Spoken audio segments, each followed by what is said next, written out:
This is the JWN podcast. My guest today is someone who I've been greatly influenced by through his daily vlog on YouTube. Seth James DeMoor found his niche by doing something he was passionate about. When he started his vlog, it was more of a lifestyle channel that struck a chord with people and started to grow when he began documenting some of his runs. As he was honing his skills as a storyteller through his camera, the running community started showing up in droves. But it's not just about running. His philosophy of life is right there in the title on each video that he publishes. Seek beauty, work hard, and love each other. His eye for showing you the beauty of the space he occupies and the lengths he'll go to document it are quite obvious when he's out on an early morning run. But it's also evident in the daily tasks of his life. His work ethic is unwavering with the persistent output of his daily vlog. He films and edits the vlog himself, while he and his wife raise 4 young boys. But it's more than that. Viewers witness the work he puts in as an athlete firsthand and see the results every time he wins a race or claims a fastest known time while ascending a mountain. As for loving each other, the support and love of his family is on full display in his daily vlog, but he's also found ways to give back to the community that he's fostered through fundraising and facilitating running shoe giveaways to those in need. Seth James DeMoor is a super creative and talented guy who leads by example, and I hope that you get some great tips on success during our conversation. Now, to set the stage, this was recorded 2 days after Seth won the Pike's Peak Marathon. The Pike's Peak Marathon is not just a regular marathon. You climb 7,815 feet up to the top of a 14,115-foot peak, and then you come back down. That's pretty impressive. And then the day after he won that marathon, his YouTube channel crossed the 100,000 subscriber mark. He's had a pretty good week. So without further ado, here's my conversation with Seth James DeMoor. I'm very excited to talk to you because besides the fact that you're having this phenomenal week, it's like, talk about somebody who is basically everything you have put out there in the world, you're like living through example, like everything's working for you. And it's, oh man. Yeah. Trying. it's been an amazing ride. I found you from a shoe review, obviously. Okay. From the Nike Vaporfly 4%. Yeah. Yep. That review probably turned on a lot of people at the time. Right. I know. I just reading your email again about you think it was probably around about 20,000 subscribers. So that was a little while ago now. That might have been less than 20,000. I honestly didn't even pay attention. And I remember when you hit 50,000, it was like this huge deal. And I was like, oh, wow. I didn't even realize like how fast your channel was growing during that time. Sure. Yeah. And the reason I wanted to talk to you on this podcast, because this is a creative focused podcast, is because when I look back at what you've done, and then, from hearing your story, you were a runner in college. Yep. And then you kind of let that go for a while, and you're working for a nonprofit, I believe.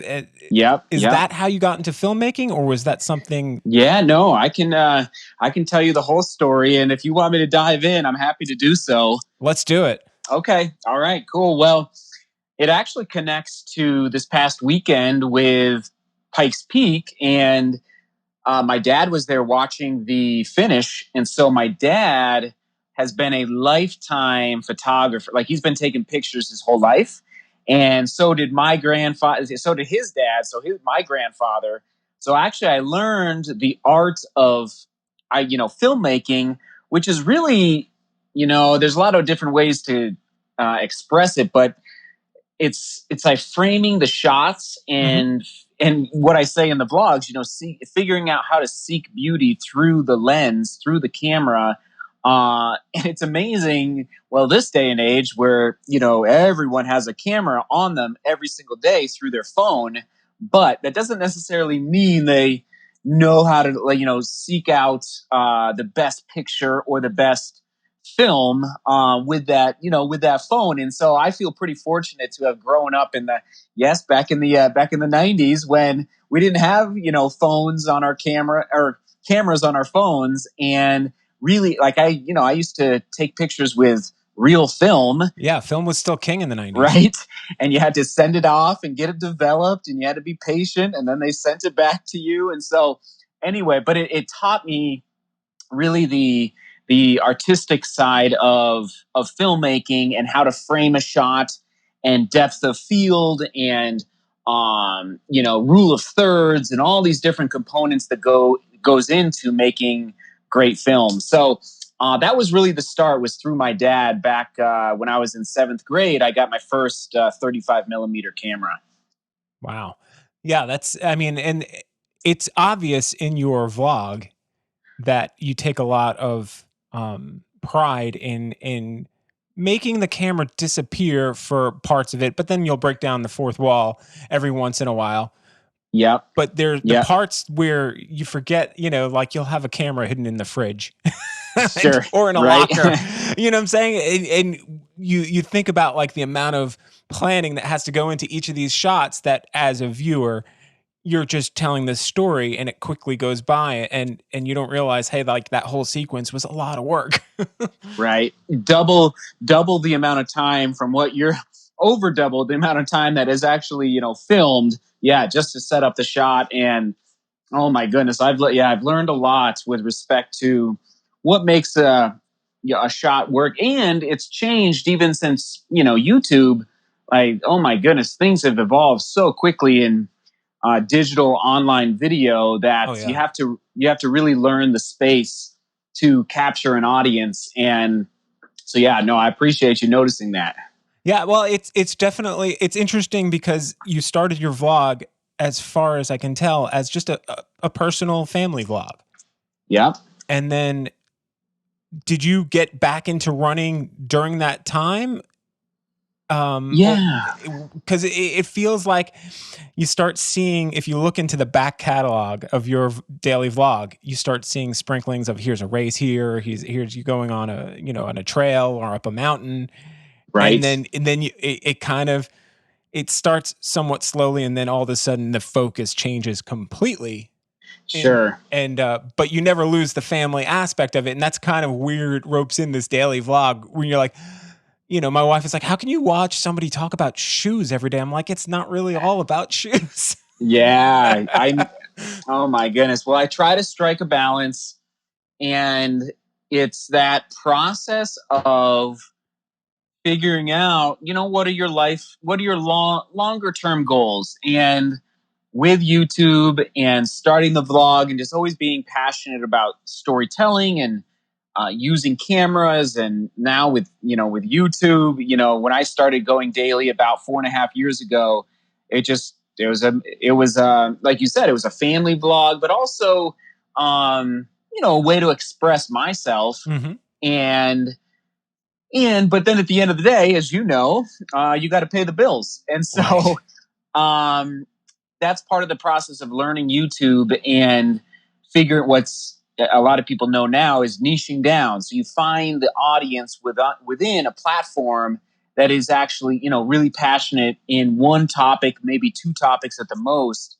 And then it's like, okay, wow, there's a lot of runners on YouTube. And so it was a transition, but I never wanted to lose that component of, okay, we're doing running shoe reviews now, we're doing race vlogs, but as I'm always saying, you probably have heard me say it on the vlog, like running is part of life, and life is part of running. Like, they go together, and I didn't want to separate that completely. So it's definitely a learning curve, but I think I try to strike a balance, and not do all shoes, or not do all life vlogs. Well, one of the things I find interesting is the way you can keep things fresh, because you have this open mind. You're constantly learning, you're absorbing new information and applying it to your life in every single way.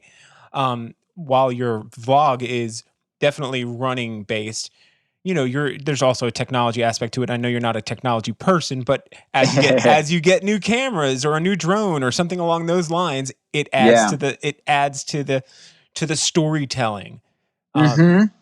And so was all of that something that was an instant, like, is that part of your nature to constantly be curious, or did you kind of grow into all of this through the daily vlogging? And you mean like the actual video production process, But or yeah, the the whole, like, the curiosity within creating these daily vlogs and telling the story. hmm I think I've always had a pretty good sense since I was younger, like the human side of what makes people, happy or sad, joyful or nervous, or like, so kind of the mindset of, um, what it takes creatively to evoke an emotion from people through film. And it's probably because I watched a lot of movies maybe growing. Mhm. I didn't watch a ton of movies, but you just kind of, it's knowing how to. I was telling, actually, True Love, my wife, this morning, is knowing how to read the room, or in another way, knowing how to read YouTube. Like, Right. what are people seeking out, and like, what makes them tick, because I'm always reminding myself that, yes, there's a camera in front of me, but there's actually, well, now, as of yesterday, there's now 100,000 people on the other side of the camera who are curiously, hitting play. Whether they're a new subscriber or they've been subscribed for years. There's a curiosity there on their part, and it's like, how am I gonna bring something to them that, of course, is of value, but is, evoking an emotion. You probably pick up on it in the music choices that I Uh-huh. do, and it's all part of the, I guess, the storytelling process. And yeah, so it's been in there for quite a while, and it's oh my goodness, I didn't go to film school, that's for sure, but it just takes time. Like, people out there that are trying to, I don't know, be a storyteller, or figure out, they want to tell stories or be creative or inspire others. It just, oh my goodness, like, the game of patience is really, really key, because um, even if you watch the early vlogs, like, I feel like I was okay, but you just learn the more you do over and over again. Yeah, YouTube's got a weird situation where there's some episodes that are kind of like they're of the time, and Yeah. you might have somebody with 100,000 views, but you might have an old video that has maybe a couple hundred views. Uh huh. And then you have these evergreen, as they call it, Mm-hmm. videos and sometimes you're just like, why? Why did this one, like, Right. how did this one become such a timeless classic? It's got like 1 million views on this one video, and I don't know what I did any different from the video the day before. Um, Yes. yeah, Yeah. it's pretty. Absolutely. This next question is a little tough to ask right now because Sure. obviously you're riding a huge high from this win. For anyone listening who's not familiar, there's not a lot of racing going on, but Right. mountain racing seems to be one of those types of races where you can safely socially distant, Uh huh. the runners, and they've really, it's a different type of, it's not like a road marathon where you've got tens of thousands of people all in Yeah. corrals, and you're talking, I mean, I don't know how many people total ran this Pikes Peak Marathon. And there's about 650, I believe I heard. Yeah.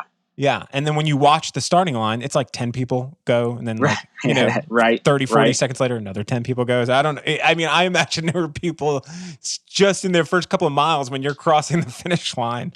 Because Yeah. It was definitely a different feel at the start. Yeah. Who knows how long we'll have to do this, but it's a strange experience as a runner, having been in races my whole life. But I commend the race directors for pulling it off, and I think doing it in a very safe way. But yeah, it's unique times we live in. so the tough question is, has there ever been a time that you wanted to quit doing this daily vlog, and how'd you overcome that if you did? Yeah. So this is a great question, and I have a very quick answer. I don't have to think about it. I would say, so for everyone listening, I've been daily vlogging for 4.5 years. And listen, like I said, listen, it's like some art. Well, we don't have to get into the business side of things, but like some artists are, however the saying is, are poor, and they're always poor until until their artwork sells, like after 300 years after they're gone.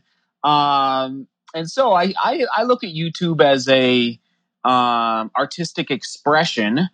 But as I said maybe 10 minutes ago, you got to pay the bills. Everyone's got to pay the bills. Mm-hmm. And so as you're working and striving and you believe in yourself and you have that's key. Oh my goodness. I mean, you got to be passionate. You've got to enjoy what you're doing, enjoy the video production, enjoy the late night editing, which I didn't enjoy at the beginning, actually. I did not enjoy the editing at all, but I've learned to enjoy the editing a lot more over time. And I can tell you that at least once a year in the first 4 years, or in the first 3 years, maybe twice a year at the most, it was real close to calling it. Just Wow. it was probably once every 6 months where I had to have a real serious conversation with my wife. Just be like, man, this is, and it was 1,000 subscribers at the most, and I enjoyed the process. It was a nice creative outlet for me, but when 100 people are watching or 50 people, it's just not quite what you want on YouTube. And that as a podcast creator, it's like you want an audience. You don't want to be talking to yourself. So you want to see that chart going up. You want to see it charting upwards. Yeah. Yeah. And not just for the sake of numbers but you want to know that I think everyone wants to know that they're maybe helping somebody or impacting other people and influencing other people, whether it's in a little way or a big way. So, but yeah, that was a long answer to yes, I did think about quitting probably once or twice a year those first 3 years. Yeah. I mean, the story of how you got back into running, did that happen while you were before you started your vlog, where you went on was it Facebook Marketplace or something along those lines, or eBay to get a used pair of running shoes? Which I know it's unbelievable because if you look at any of Seth's daily vlogs right now, he's literally drowning in shoes. People, the shoes are piling up behind him, and if you're someone who watches it, that's only a fraction of them. Yeah, it's a lot of shoes. I'm always saying I'm grateful. I'll always keep that one shoe on the back wall of the studio. You'll see it in the studio if you watch the vlogs. And I ran at the University of Colorado. After college, I would maybe run twice a month, or I would take 3 months off and then I'd run for a month. And I was running whenever I wanted to for maybe 4 years, 5 years approximately, just like whatever. I really wasn't racing at all either. And maybe like a little 5K here and there. And really it was really my brother actually who started getting into mountain running before I did. Wow. And if you look on the YouTube channel, type in Nolan's 14. It's a big mountain run here in Colorado, and it's not a race, but it's a mountain adventure. And and then I did Pike's Peak, the ascent. I think I ran like 2:21 to the top. So I'm getting older and faster now, but I would say YouTube was not, let's say, the instigator for the running. I was running before, but it just was, and as you already mentioned, I slowly brought it into the vlog more and more. Every now, maybe once a month, there'd be some running shots or something with running. But yeah, it was more the running came first. And then I realized, oh my goodness, there's a lot of runners on YouTube. This is cool. And it's a really, I would say, fairly, very supportive, but like kind of a tight knit community, whether it's road running or trail running. So anyway, yeah, that's it. It's been very interesting to make the transition. That's for sure. Yeah. And the one thing about the running community is how engaged they're so engaged in the conversation every day. I mean, Yeah. your vlog will publish in the morning, and before you can even like refresh your screen, there's already like 20 comments, and you're like, how did these people even watch it? Yeah. There's a race to post first. I know. We runners are competitive, right? Yeah, it's a pretty interesting community of people, and it's great because it's so inclusive. There's different styles of running. There's different types of run. It's a worldwide thing. Anyone can run. Anyone can open up their door and just go for a run. Exactly. Very, very accessible. What is something that you wish you knew when you started this journey into filmmaking, vlogging, and becoming a kind of running guru for many people? The easy answer is the niching down. That's the easy answer where, it does help on YouTube or anywhere, really anywhere to, really find your passion and kind of stick to it. That'll always be the easy answer to that. Gosh, what is something I wish I knew that, well, I guess, I'm borrowing this from another YouTuber, but he said when I was getting started, just keep uploading. If you really love it and you're really passionate and you believe in yourself, just keep uploading. And that can be applied to, and it's so obvious. That's such a cliche, easy thing to say. 3 words, just keep uploading. But it really is true. Like over time, if you just stay, and that's where most people aren't I guess willing or able to just aren't willing to make the sacrifice really to just do it and it doesn't have to be every single day, but I wish I would have I would like to share that with your audience. Like whatever you're passionate about, doesn't have to be running, doesn't have to be YouTube, just keep at it, and over time, and it might be a year, it might be 3 years, might be 10 years, but if you do it, you're going to find your audience, and you're going to find people that will support you and that believe in your whatever cause or mission you're fighting for. So, anyway, that's I guess a little reflection on that question. Persistence is such an amazingly effective thing, Yeah. and it's one of the hardest things to do because Yeah. you're an example of it. You've been persistently doing this vlog, and now you've watched it. For the first couple of years, you got 1,000, couple thousand subscribers, and then it starts to snowball, and you keep persisting. Yeah. So within a year, you've gone from less than I mean, a year ago today, was it less than 50,000? It was probably more like 20. Yeah, no. Yeah, it was more like 20. Exactly. And now you've gone to 100,000 subscribers. And it seems like, overnight success. Meanwhile, you've been doing this for years. Yeah. But that persistence is now people know every day at like 5 a.m. at your time, there's going to be a new video. Yeah. And the same thing with podcasting. I believe you mentioned on your vlog that you were interested in maybe starting your own podcast. Yes, absolutely. And same thing. It's just, it's trying to find a persistent time so people know when to expect it.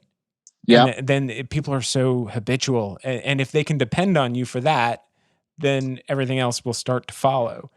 Yeah. That's an awesome answer. I love it. Good. Well, I mean it when I say it. Yeah, I mean, from watching your channel, by the way, I'm just going to say this. I'm going to give you a lot of props right here. Before I started watching your channel, I had never run a marathon. I was running, and I was just doing I was doing my few times a week, and I would run a 10K, and I built up to like a half marathon. And then through watching what you were saying, what you were doing, I was like, I bet I could run a marathon. That's awesome. And so I did. And now I run 6 days a week. Nice. And even when I've got no runs to run to train for, I'm still out there running, and it's not easy. Like, I'm jealous of the beauty that you have in where you live, because I live in South Carolina and it's beautiful here. Yeah. But it's so oppressively hot for my body type. It's like the humidity kills me to watch my running times go down every summer. I'm like, is something wrong with me? You'll reap the rewards once the temperatures drop this fall. So that's the key. Consistency, and it's just like podcasting or YouTube. Running is the same way for. Oh man, I'm always talking about consistency. That's really, really key, as you know, for runners. It's quite impressive to see it in action, and you've displayed it for everyone to see. What do you think that the college version of Seth would say to you now if the college person who's a track runner and he's like, getting up, doing his thing, working hard, probably doesn't have aspirations of doing what you're doing now. Who knows what that person's thinking? If they get a glimpse into the future and see what you've accomplished, what do you think that person, how do you think he reacts? I'd say, are you kidding? Are you really? I'd be like, you're going to go. I mean, it's been just, oh my goodness. I studied history. I thought I was going to become a teacher and be a coach, and I would have loved that path. I would have loved that. But man, I would have told, I guess looking back now to talk to the college age, track runner and cross country runner, it's like, you don't have to go down. And as I'm always saying, like, you got to take care of yourself. If you eventually have a family, you got to take care of your family, but don't be afraid to think outside the box and, pursue a passion or a dream or a career that is a little abnormal compared, like, don't be afraid to take a few calculated risks, as I'm also saying, as a runner. But as you always got to believe in yourself, and you got to believe that you've got what it takes to make it work, and have little checkpoints along the way that, okay, there's a little progress here and a little progress here. In fact, Bridget and I were just saying this morning, like, we could, when our channel was approved on YouTube for advertising, we were like, wait a minute. You can actually like make like, and at that point it was like 25 cents a day, and we were like, what are YouTube actually pays money to people? So anyway, it's just like a little side story for, like, just be persistent, and don't be afraid to think outside the box, if that's and you got to know yourself as well, to make sure you can see it through to success. So anyway, that's what I would be, I guess, sharing with my college age self. Yeah, and you have done some amazing things this past year. You ran basically an ultra marathon in your neighborhood. Yes. Oh my goodness. You tricked us all. You tricked us all. Yeah. Donate per mile. Yeah. Right. Exactly. So, I don't want to delve too much into that, because I know that's not the focus. But what I really want to know is, you are a giver. You're a person who just gives. You freely give away, like, information that people would pay a lot of money for. You have become what you might not accept this, but you've become the coach to a lot of people out there. And you provide a lot of value to everyone's life. And to see you just say, look at this situation, be like, how can I use my superpower and help people? And you raised, the number was outstanding. Your goal was very modest, and what happened was, like, unbelievable. What was the final tally? Do you remember off the top of your head? It was over $50,000. Yeah.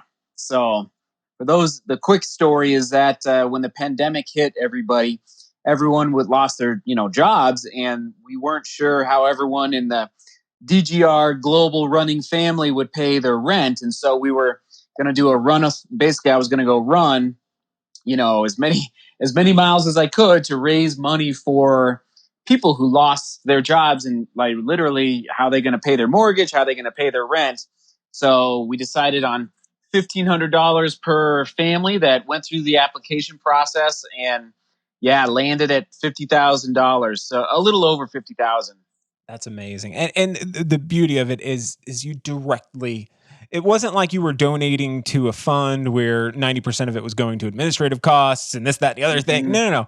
Like, you saw nothing out of this. Like the money came to you and you instantly handed it over to these families that reached out to you and you kind of vetted them personally. Yeah.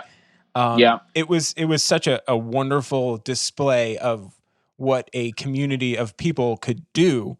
Yeah. And it's definitely, you're an inspiring person to many people.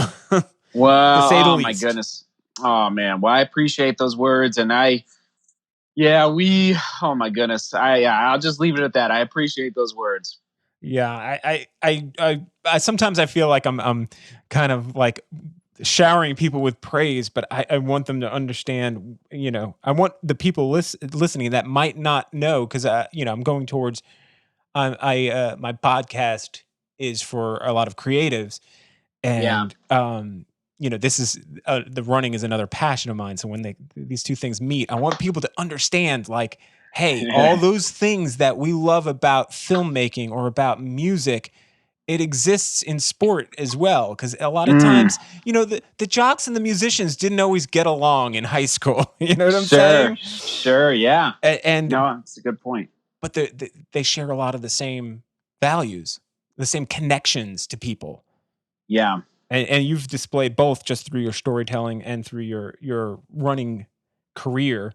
Do you have something that you used to believe about running or filmmaking, but you no longer believe it? Oh man, that's a good question. Well, I guess I probably never believed this about filmmaking, but you're never going to be perfect. And so again, to any aspiring filmmakers or creatives in social media, just don't let perfection trip you up.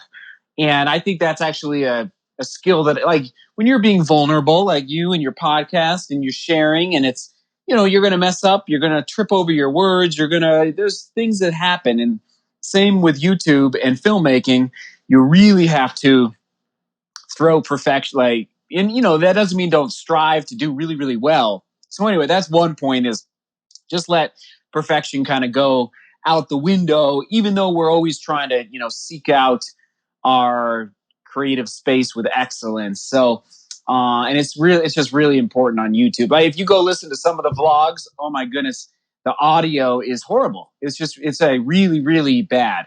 And I still mess up. Even yesterday, like the mic got all messed. Anyway, things happen. And so don't let perfection, trip you up too much. And then as far as running goes, if and I appreciate your words about the coaching, and I need to continue to be.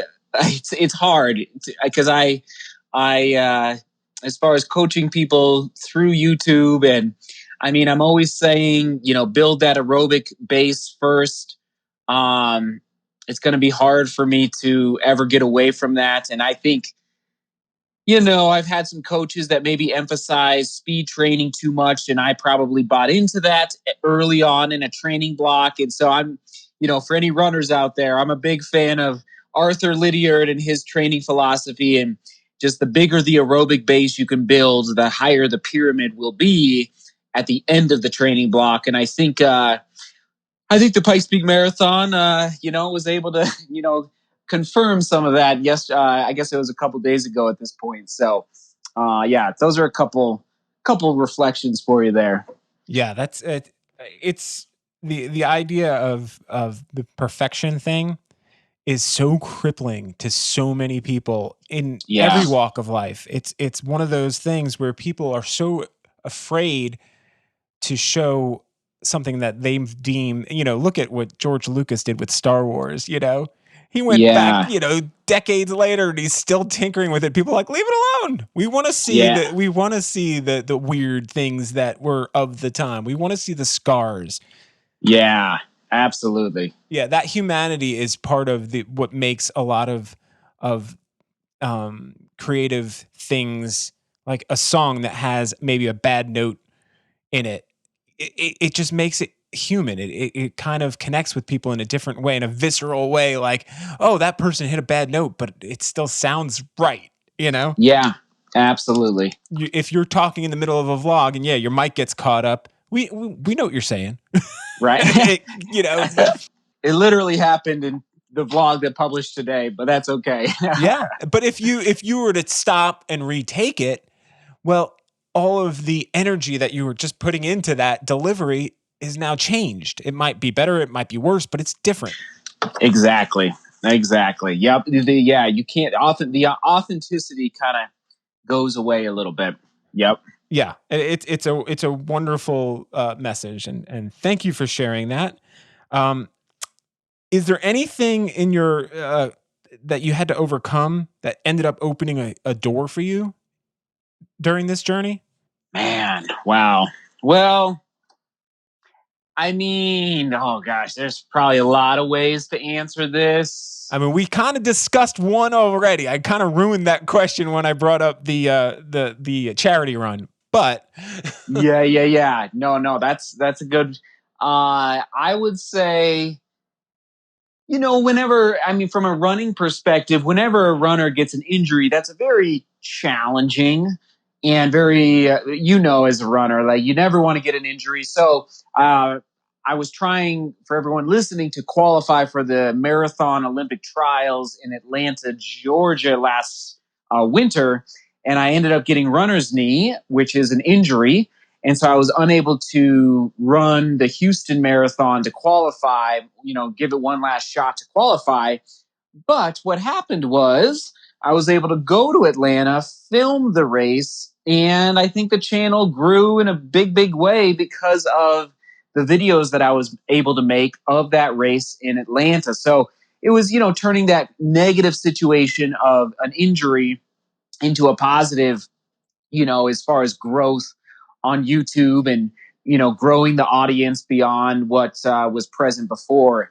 So that would be one example. And I think at this point, and again, like I love entrepreneurship and I just love creativity and thinking outside the box and yes, paying the bills. And oh so yeah, I think with as an artist, being able to take care of my family and do it in a way that I'm passionate about with respect to YouTube is incredible. But I'm telling you, everybody, you're not like really, really, really difficult for 2.5 to 3 years, not 2.5 to 3 months, oh two yeah. and a half to 2.5 to 3 years of blood, sweat, and tears where we're having monthly finance meetings as a family and it's like I don't know how we're going to do it this month, but so anyway, but that experience has taught us now to